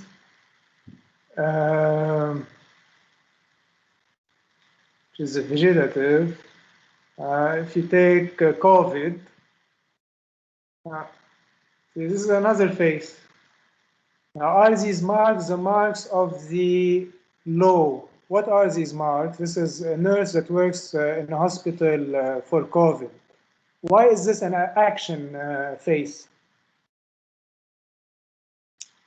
I'd rather close the others, but anyway. Anyone? Do you see here the action of the milieu, which is in this case part of a working environment, on the face? Because she's a nurse, maybe, or like she's contributing. She's part of something that changes. Yeah, all of that is great, but you didn't speak about the face, and this is what you shouldn't do. I remind you these things because I know that people slip. It's like amazing. They just go there, meaning to the story. What do you see on the face? Here, the mark on the face. Marks of the mask. The mark of the mask. This is the interesting part. Not that she's wonderful and working and helping. We know all of that, but why is this an action face? Because you see the way the milieu, which is the hospital, is affecting her in an action-reaction way, and she is literally like a vegetable taking in the action of the milieu on her. And even her expression and everything else is actually the way this milieu is impacting her. So you see, these traces of the mask are not the same as the tattoos where you engrave a contract on the face, which are not the same as a face which is expressing emotions, be it because it's feeling God or anger or whatever. This is really a face that shows you how the milieu is impacting those who are in this milieu. So I hope now you're getting a bit more, or at least you're seeing how this thing works. This is just a tiny bit of it. You have all the rest on which you can exercise. So what would be I don't know, whatever scene, what would be a love story in an action form? What would be a love story in an impulse form? What would be a love story in an affection form? What would be a love story in a perception form or in a mental form? So you see, if you take a love story in mental form, you have something like Hitchcock, Mr. and Mrs. Smith and their contract of marriage. This is a mental treatment of love. If you take action, you'll have love stories which are really taken in their milieu, like the movies by Kazan. If you take the movie by Kazan, the one with grass in the title, does anyone remember? Maybe Abbad, you know that. Elia Kazan, not Whispers. Elia Kazan.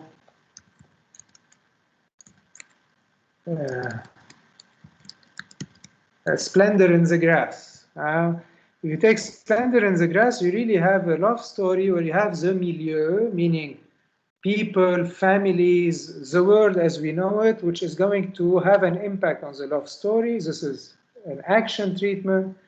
If you take impulse love stories, you'll have something like Buñuel with a lot of sexual perversions and I don't know, drives, and something like if you have watched Belle de Jour. Belle de Jour will be a kind of love story version impulse. If you take the affect, you will have maybe something like, I don't know, purely affective treatment of a love story like the movie Love Story, or I